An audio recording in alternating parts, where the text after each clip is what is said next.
Welcome to the Couples Academy show. Today we're talking about training your mouth for marriage. Join us now.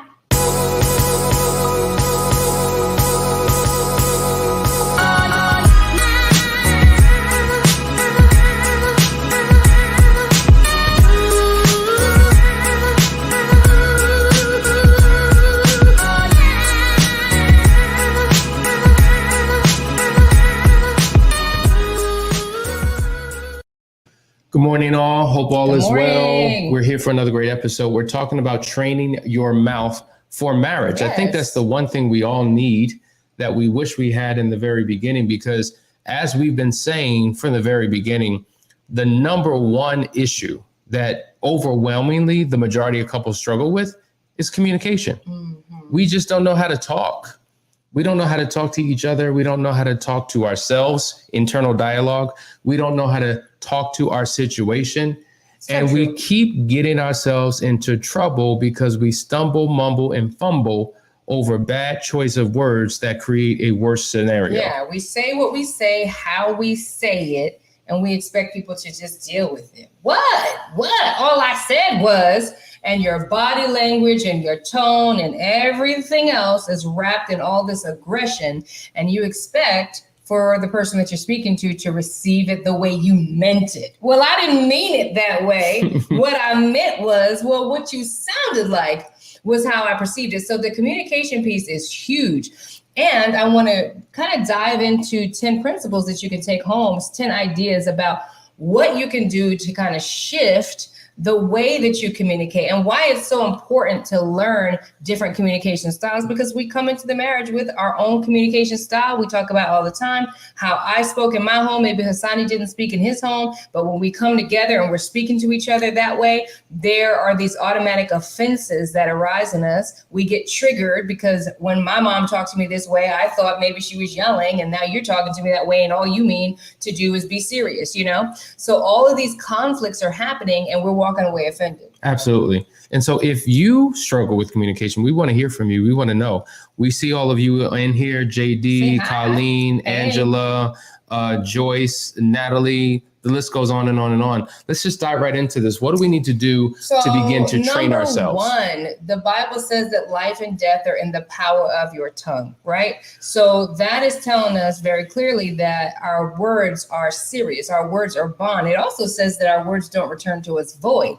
And so this is one thing that I'm always telling women when it comes to how they speak to their husbands, is that women tend to be like, you ain't this, and you ain't no man, and you. And we don't realize how catastrophic that can be to our men because of the way that they process. That stuff goes in deep. And a lot of times what happens is that we're seeing some negative characteristics in our spouses, and we're calling those things out, right? Instead of highlighting the positive things and speaking to those things. And so I love Miles Monroe. You love Miles Monroe. And he's always talking about how we're dirt bodies, right? So if you think about it like that, and we are dirt bodies and our bodies are a garden, right? Think of our bodies as a garden. If I'm sowing seeds of verbal discourse into you, now you're raising up weeds to choke out all the wonderful qualities that God actually intended to put in you, right? And now instead of those wonderful qualities growing up that you didn't speak to, like the fact that they're a nice guy, positive, hardworking, all those things, all you're doing is speaking to the negative, and that negative is choking out the positive because you're feeding the negative word. That's right. And you said, the Bible says, life and death are in the power of the tongue. So you can speak life to your life, or you can speak death to your life. Likewise, you can speak life to your marriage, or you can speak death to your marriage. And I think that a lot of times we desire something, but we speak the opposite of what we want. So we want a better relationship, but all we do is speak the negative. Yeah. And the more you speak, you have to understand is your words, they travel into the universe. They take shape, they take form, they come back into your life with a possibility of becoming a reality. That's why you have to be careful what you say. Yeah. And so many of us say all types of things that we really don't want, that we really don't want to experience. Like, man, you get on my last nerves. I'm so sick and tired. And then all of a sudden you sick, you're tired, you're not feeling well. Why? Because you spoke those words into the atmosphere. And you have to understand that your words are seeds, and the atmosphere is almost like a garden. And when you plant seeds into that garden, there's a law of growth or germination, and it produces a harvest and come back into your life. So you got to really be careful about what you're speaking into the atmosphere. And guess what? You really don't know the germination time of the words that you're putting out there, right? You really don't. So it's a gamble. So why not make sure that your words are seasoned with grace and love, so that you don't have to worry about the ricochet effect of some negative stuff coming back into your garden, right? It's deep, because when you talk about a garden, right? Because you grew a lot of vegetables, you did more than just put water into the soil. You did all types of things. I was pruning, I was debugging, I was doing all kinds of stuff to make sure that my vegetables were growing up healthy and uninhibited. Did you spray them with any type of natural, I don't know about chemical, but any sprays? Yes, herbicides. Did you do anything to the soil beyond water? I sure did. I put extra fertilizer in it. And so that helped the growth process. If you hadn't done all those different things, then maybe that harvest wouldn't have come. Maybe they would have died. Would have grown up into the bugs, exactly, which actually eventually happened. But get to your point. And so when you speak words, right, those are seeds. You're planting things into the atmosphere. But what causes it to come back quickly? You've emotionalized your words. When you have a high level of emotion and frustration and it's almost like it's a perfect mix, is a perfect storm for something to happen into your life a lot quicker. So you really have to be careful when you're feeling a certain type of way, that you learn how to manage what it is that you say, so it doesn't come to pass even faster than it normally would. Absolutely. Number 2, your words change your behavior. So there's an actual, not a strategy, experiment done with 2 groups of young people. And basically what they did is they had the 2 groups exposed to different kinds of words. So one group, they were both young people were exposed to words that were like old people words, like you're old, you're crotchety, you're grumpy, you're lazy, you're achy. Crotchety, like whatever. Okay. Anyway, and then the other group was exposed to other words like run, active, energetic, like all these words that represent youth. Well, however they did this experiment, they were exposing these folks to these words the entire session. What they studied and found was that when the session was concluded and the 2 groups were getting up to leave, the group that was exposed to the energetic words bounced up out of their chairs, ran out the door, or some were skipping. Everyone was smiling and feeling energetic and great. When the other group that was exposed to the old person words got up, they were old, they were slow, some of them seemed sad, they dragged themselves out of the class. This is like, these experiments, like, are somebody actually studying the effect of words, but this is the stuff that we're inundated with all the time. If somebody is always calling you out, saying what you're not, you're lazy, you're a liar, you're not worth nothing, you're not a man, you can't do this, you can't do that, those words literally go into our body. I'll never forget this study that you did it when you were pastoring, when it was the rice experiment where they had the jars of rice. You want to break that down a little bit? Oh man, yeah. So there's jars of rice. And so there was an experiment of speaking negative words into one jar and positive words into another jar. And after a 30-day period, the rice that had positive words spoken into it, it was just as white, it was just as fresh, but the words that they spoke negative, I mean, and literally, it's almost like, you know how people speak to their plants, right? And they're like, yeah, I love you, and da-da-da-da. Well, though that rice was healthy. The other rice literally corroded, it rotted, it was yellow, brown, black. And so and first of all, rice is life, right? There's life in the rice, just like there's life within us. And whatever you're speaking, you're not speaking it at the person, you're speaking it into the person. They're embodying and embracing on a subconscious, spiritual, emotional level what it is that's being said. And an actual physical level. Because there's another experiment where they spoke hate words to water and flash froze it, and loving words to water and flash froze that. And you saw the most beautiful, like snowflake-like images or creations in the water that had loving words spoken to them. But when you looked at the ice that had hateful words spoken to them, it was like shards, and it was like terrifying images that froze into the ice.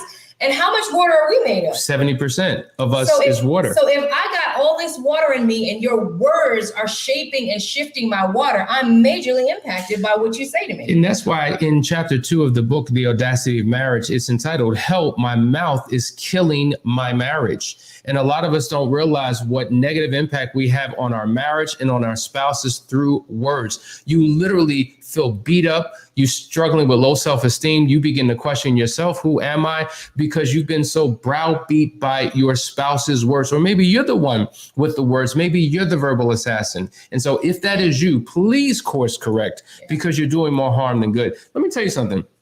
People don't go to jail because of verbal abuse. They go to jail because of physical abuse. If I grab a fist and punch you and I can now see the physical blow, I can be arrested for that. How many of you would be arrested and would be serving a long sentence today if you were convicted because of your words? See that. Number 3, words affect our intelligence. So again, science is actually doing studies on this and saying that when people are exposed to certain words, positive words, thinking type words, encouraging words as it relates to education and things of that nature, that you actually respond in that way. So you begin to think in that way. The power of words, literally, you think about a baby, right? How pliable and moldable and shapeable they are. And you start talking to them about, oh, you're so smart, you're so intelligent, right? You can read at a young age and they start doing all those things. You're going to have a very intelligent child because you reared them up with the positive education words. But on the inverse of that, you have a lot of people that weren't raised that way. And they were raised in a state of negativity. And their parents are always saying, you're so lazy. Like, could you get up and clean your room? You're so lazy. Look at your room. Y'all are slobs. It's just natural, right? We think it's just natural. Well, they are a slob. Yeah, maybe they're a slob because you keep calling them a slob and reinforcing that they're a slob. One of my good friends, Anya, she is a parenting coach. And one thing she taught me years ago was about how to positively reinforce what you want your kids to do. And this is not always easy. So let me just preface it right there, because we get frustrated and we say what we want to say. But she talked about, instead of saying what they're not doing and highlighting what they're not doing, speak to all the positive things you see in them, right? You're so much more intelligent than that. I know that wasn't your intention to do, right? As opposed to, you are always doing this, that's what we do when we get upset. Could you please do this? Look at that. Instead, you're so organized. I know that you meant to get this up, That's powerful. The difference. And not only do we speak to our children like that, we speak to our spouses as if they're our children. Yes, we do. That's why we constantly hear, I'm not your child. Don't talk to me like that. But you're so used to doing it, so it comes natural. And you're right. People rise and fall to the level of your expectation of them. And it really impacts a person's self-image. If I constantly hear, I'm no good and I'm just going to do it again and I'll never get any better, then you must be right. Then fine. Since you think it, I'm going to do it. That's the attitude that people have in this process. And so that's why it's so critically important that you speak what you want, not what you don't want. We have a couple comments from Natalie. What about when we speak to the positive and he fights the good words? Like, is speaking to the king in him and he gets upset about it?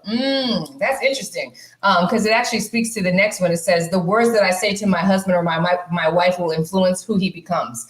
So we all have our own internal battle that's going on. You've seen the whole red angel on one shoulder and the red devil on one shoulder and white angel on the other shoulder, right? We have this struggle within. And so a lot of times when we don't see the potential in ourselves, we're combative about it when somebody sees it. It can be something super simple. There are some people that cannot take a compliment. Let's make it that simple. Yes. You look so nice today. Girl, this ain't nothing. I just pulled this out the closet. Girl, this came from the Walmart. Like, I just said you look nice today. I didn't need to know that your outfit came from the Walgreens, So some people, they're in defense mode because they can't see the value within themselves. Keep speaking. That doesn't change the word of God. That doesn't change the potency of your words. And you know what, Danielle, that's such a good point, because no matter what I say, if you don't believe it, it's not going to be real to you. And so I wouldn't give up doing what you do. Continue to speak life. Continue to speak about all the positive things that he or she is. They have to get to a point where they're beginning to change their own self-image and can begin to receive it. So if they're fighting you tooth and nail, Don't stop your agenda because you're sowing seeds. Now, the Bible says some people sow, other people plant, but water, but God gives the increase. And so you have to do your job and play your part and pray that, God will raise somebody else up that will influence your spouse in such a way so that he can see himself not through his own lenses, but through the goggles of God. It's all about your self-image.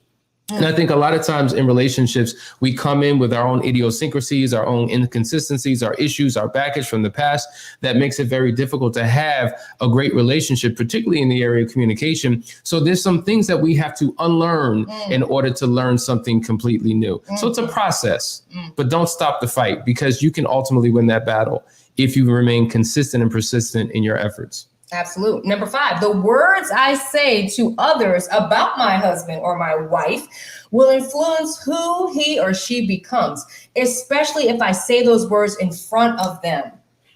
Now, that to me has so many implications. Like that can go in so many different directions, because when I think about how edifying it is, right, to hear your spouse say something about you in front of others, it's like, wow, they think that about me.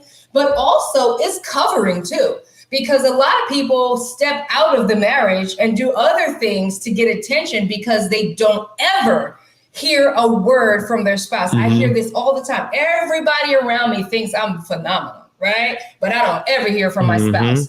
So you see how important it is for your spouse to hear from you how great they are in your eyes. That's so true. It's really, I find it interesting how some people cannot form their lips to compliment their spouse. I know. And the rationale is just insane. Well, I don't want them thinking that they all that, and I'm trying to keep them humble, and therefore, or they already know it. Why I got to tell you? Like I told you when I said I do, wasn't that enough? Well, we've been married for 20 years, Joker. I would like to hear it again.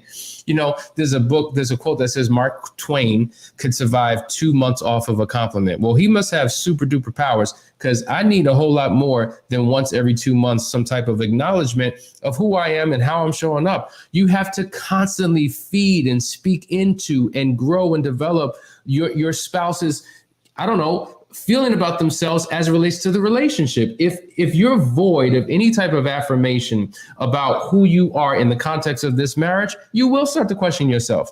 And then you become, here it is. We talk about the language of attraction versus the language of seduction. Language of attraction is when we first meet, I'm complimenting her, she's complimenting me, we're feeding each other, then it shuts down. The language of seduction is when people outside the marriage do the very same thing we used to do for each other. Now we're seduced by the words and the affirmations of other people. So when you're complimenting and edifying and speaking life into your spouse, you're actually protecting. You're building a wall of protection around this relationship. So there's many benefits to doing this. And so we just need to get back on track. Absolutely. I'm just thinking about how we tend to compliment each other, and we do it just all the time. It's natural for us. But for those of you that it is not natural, there are ways to learn. Like Hassani, you've actually mapped it out for people, right? For some men who struggle with it, like, okay, here's an opportunity to say something. On this day, buy some flowers. In the morning, hug and say this. In the evening, hug and say that before you say goodnight. Like, for some people, it's not natural. It feels like internal opposition. That's what's happening. I've heard people say that I want to say it. It's in my mind. And then I don't know, it just won't come out my mouth. It just won't come out my mouth. Like I can't say it. And that could be a spiritual thing. Number one, like the fact that you are bound and blocked from verbalizing what it is that you need and want to say. Like anytime you want to do something, but you just can't, then you might need to look into the spirit about that. But I know that some people really struggle with the verbal, and they need to go deep and figure out what that is. So there's progression, right? So if that's you, if you're struggling, or it maybe you just don't know what to say, you're not good with words, you're just not that guy, you're just not that woman. Well, start off by, you know what you can do? Buy a card.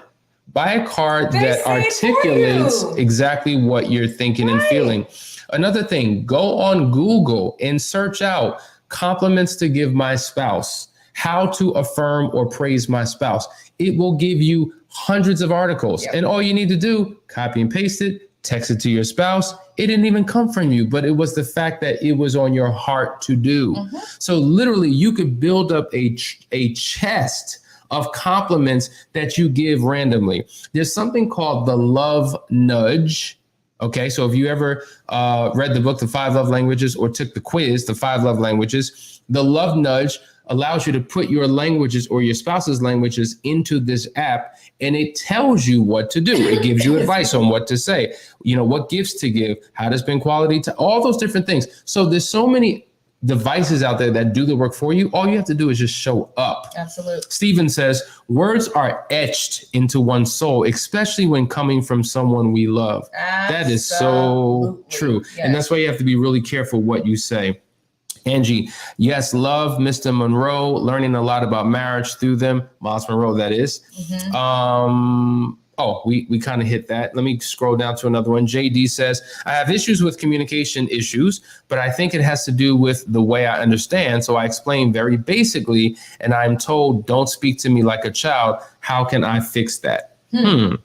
So you have trouble understanding. So when you communicate, you do it in a very basic way.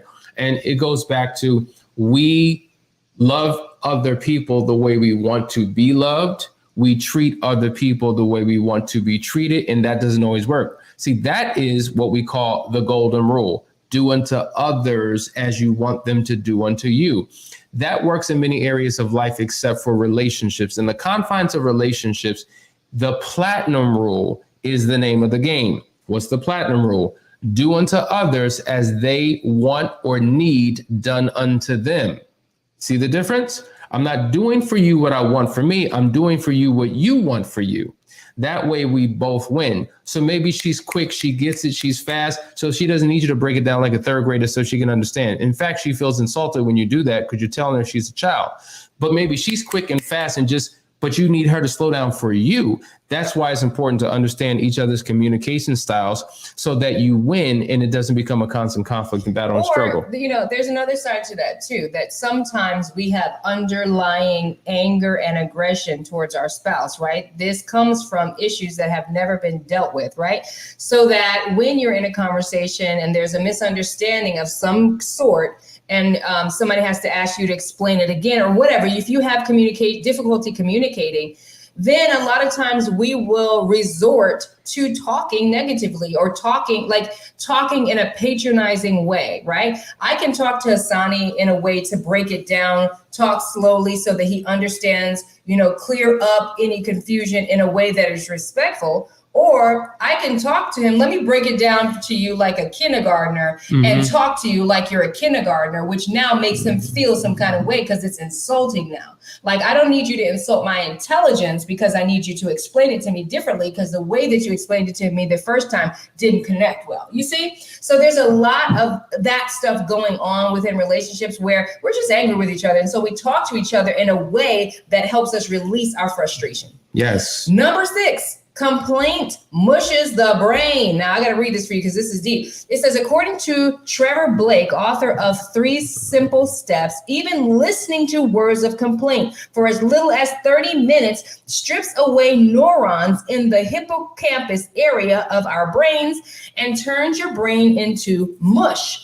Complaint is a fallback position for me, and one of the best ways to avoid when I want to communicate with my husband. So basically, we complain when we want to avoid dealing with issues. We begin to complain. Even God hates complaint.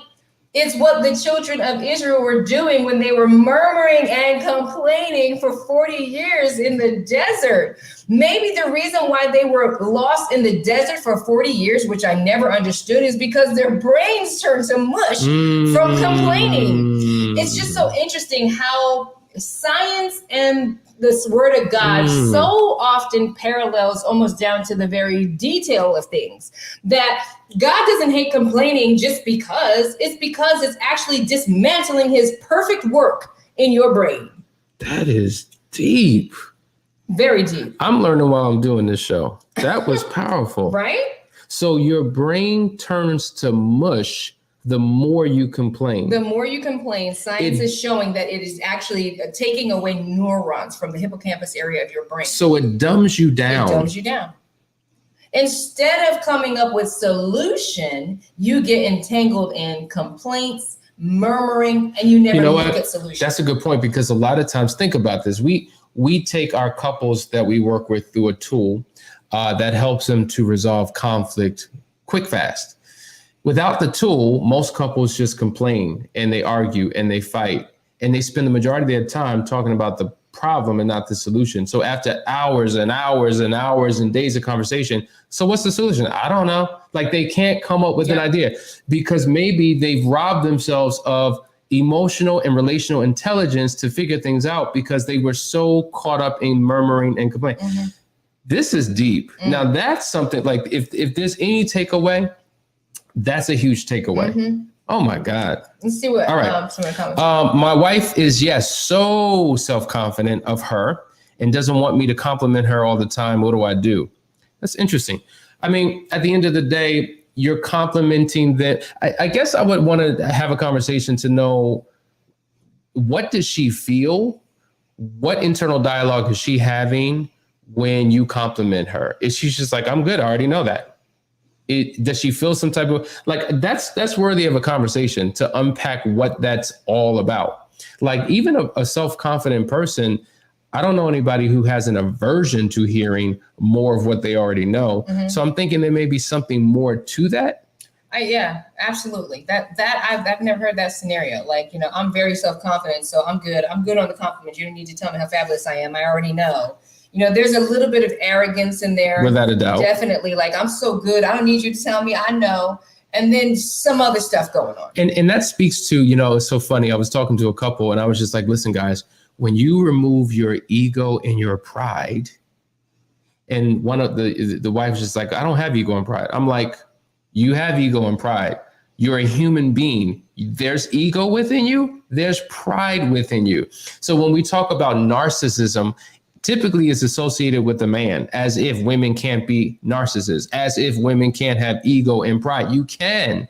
And so I'm wondering, is there some internal thing going on that would make you adverse to receiving compliments, or a very highly confident, overly confident person inwardly struggles with self-esteem issues? That's the reality.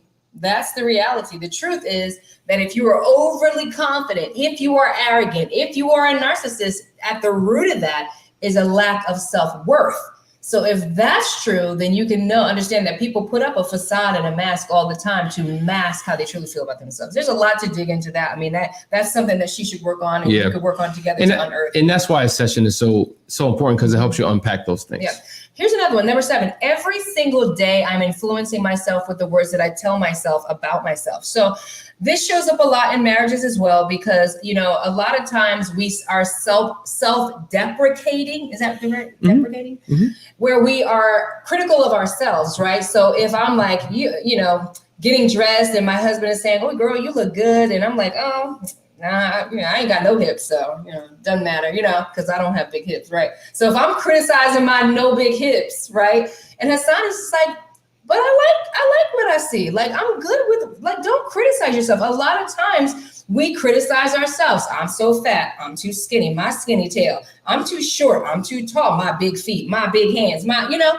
All of these things that we do to criticize ourselves is building on the mindset that we have about ourselves.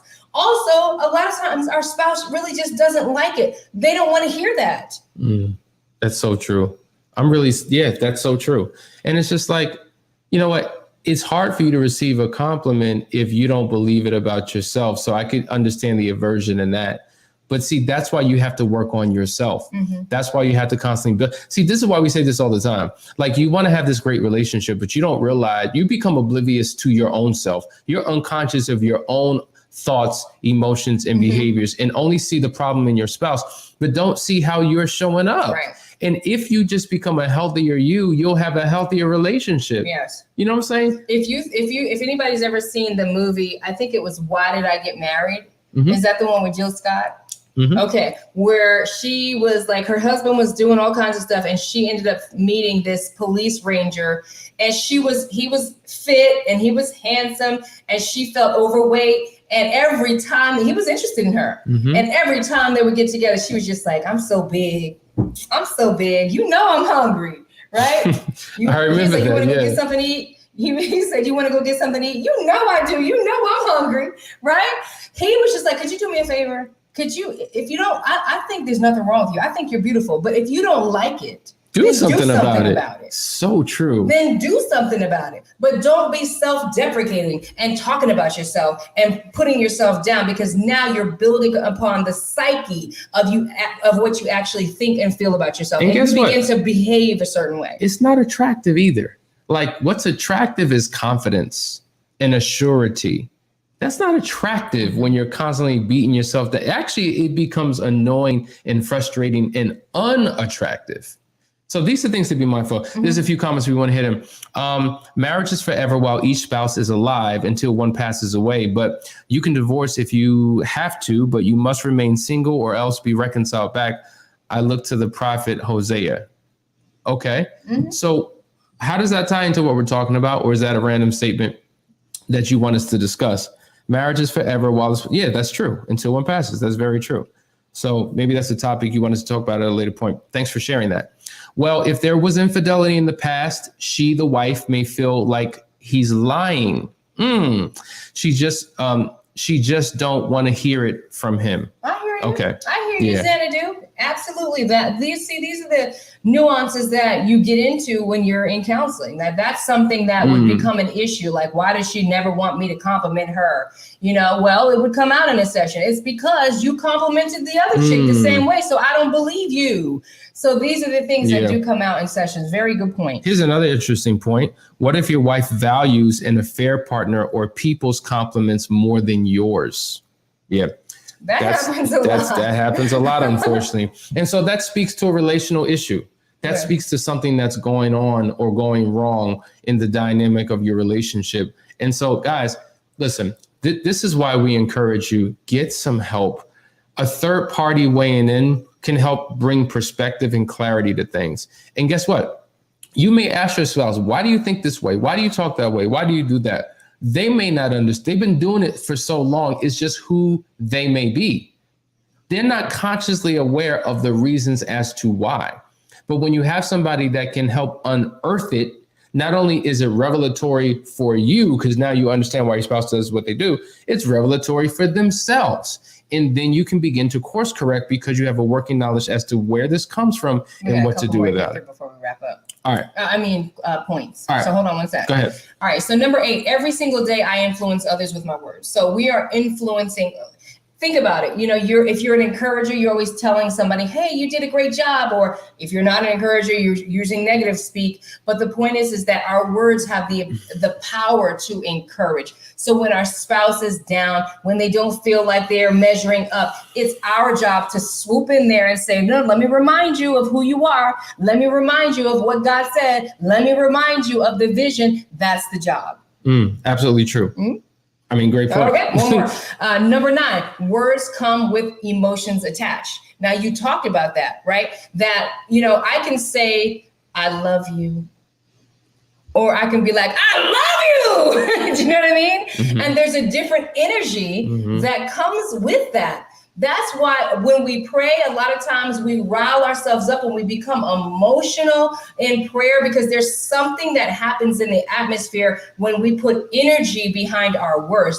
First of all, our words do not return to us void.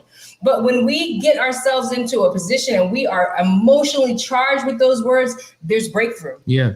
I mean, we've said this before. Your thoughts are electric.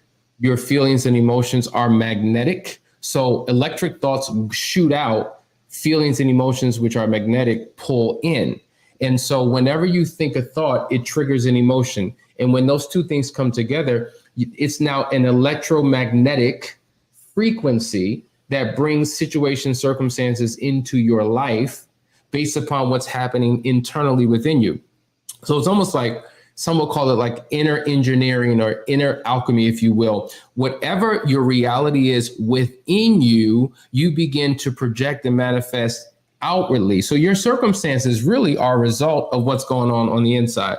And so when you're thinking right and feeling right, it produces awesome things. Yeah. Likewise, when you're thinking wrong or bad or feeling wrong or bad or sad or mad or angry, you begin to attract other situations that reinforce that negative thought and emotion that you have from within. Yeah. That's why you got to get yourself together. You got to think right. You got to feel right. You got to speak right, because your words literally are cementing things into the atmosphere that you either want or don't want. Yes. That's why you have to be very careful. Your words are the building blocks of your life. And that's why you have to be such a mason and a curator to make sure that you're building what you want, because you're building something.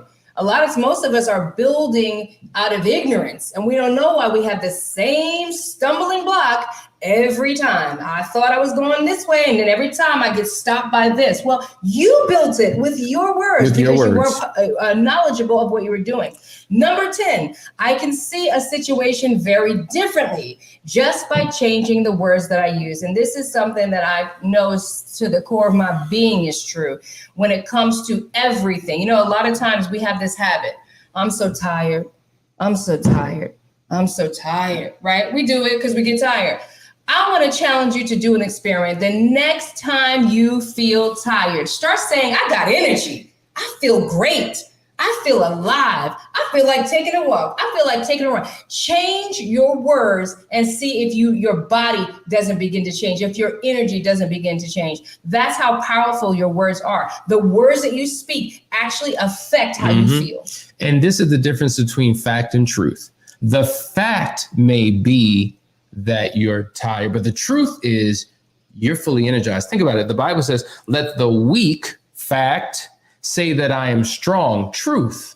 Let the poor, fact, based upon what's in my bank account, say that I am rich, truth.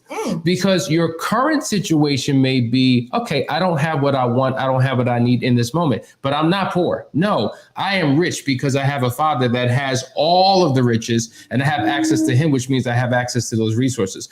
So that's why the Bible says we walk by faith, not by sight. I like to say senses, not by what you see, by what you hear. And in a relationship, if you're seeing the wrong thing and hearing the wrong thing that reinforces this negative, just pessimistic view that you have about marriage, that's when you have to shift. You have to begin to shut your senses down and tap into God, the unseen realm, the invisible realm, because he has a plan for your future to prosper you. And if you rely on him and he leads you and guides you into all truth, and then you bring that back into your natural world, into your marriage, major shifts will happen. Yeah. So it's not about you listening to your own negative words. You're listening to the words that are eternal, the ones that come from God. Wow. I mean, think about that. I mean, look how powerful those words are. Your thoughts, your actions, even your brain, your emotions are all affected by your words. So if you could get a grip on that, the Bible tells us to bridle our tongue. He don't want us just saying anything and everything all the time. He also says that one day you will give an account for every single word. Every single word. Every single word you will give an account for. That tells me words are important to God. So if they're important to God, they need to be important to us. And we need to make sure that we're using them properly and effectively in our marriages. Words come through you, right? It starts off as a thought. It goes through your body and comes through you. Now, before it goes out, it comes through. So you're embodying the energy of those negative words and thoughts. And so what you're doing is you're developing it, you're manufacturing it, you're building it up, you've embodied it, and now you shoot it out of you in order to cement it into your life. And so to your point about the whole mush mind, the mush mind, because you're you better pay attention to this. Your words will affect your own DNA. That's why you got to get yourself together. A couple more comments. Here we go. Question. My closest friend's husband doesn't compliment her at all. He said I shouldn't have to her head big. Make her head big. Oh, I should okay. not have to make her head big. She knows she's beautiful. And that's the problem. That's what we were talking about before. Yeah, that's ridiculous. Well, guess what, Joker? If you don't tell her, somebody else will. Mm-hmm. Period, point blank. Mm-hmm. And that's the last thing that you want. You don't want other men speaking into your wife's life the way you were governed to do so when you said I do. All right, let's go to the next comment. I dated this guy who always complimented me. As far as looks, you're so beautiful. I told him, stop saying it all the time. I think I wanted him to see beyond my physical appearance. No, I get that. Because you don't want to be known as somebody who's just who just has attributes and assets based upon your physicality. There's got to be more to me than just my beauty and my body, the internal quality. So I understand that perspective. All right. So yeah. And I think as men, here's the deal. There's a phenomenal book called Open Her, and it talks about the artist in a man as one of the prototypes as a man, and how men need to learn how to compliment, not just to compliment, but how to compliment. So when a man says to a woman, "You're so beautiful," well, the question is, well, why? What's beautiful about me? His ability to articulate all of the things that are beautiful about you, it may extend beyond the physicality, but he just hasn't trained himself to do so. And so this is why men and women need to further develop themselves and learn what it takes to have great interpersonal skills, communication skills, relationship skills, because he had good intentions when he complimented you, but you were looking for something more and more in depth. And that can easily shift and change through conversation. Absolutely. Well, guys, listen. I hope that we went a little bit long today, 10 points. But I hope that you learned something. I hope that you're getting something. We want you to share this right now. We want you to go to the YouTube channel and subscribe. We're here and committed to you. If there are any topics you want us to talk through that you think will be most impactful for you, that is why we show up every single morning. Just let us know what that is. But on that note, we love you and we will see you in the AM. Take care. Can't bring us down. Can't nothing bring us down. Our love is too high. Bring us down, can't nothing bring us down.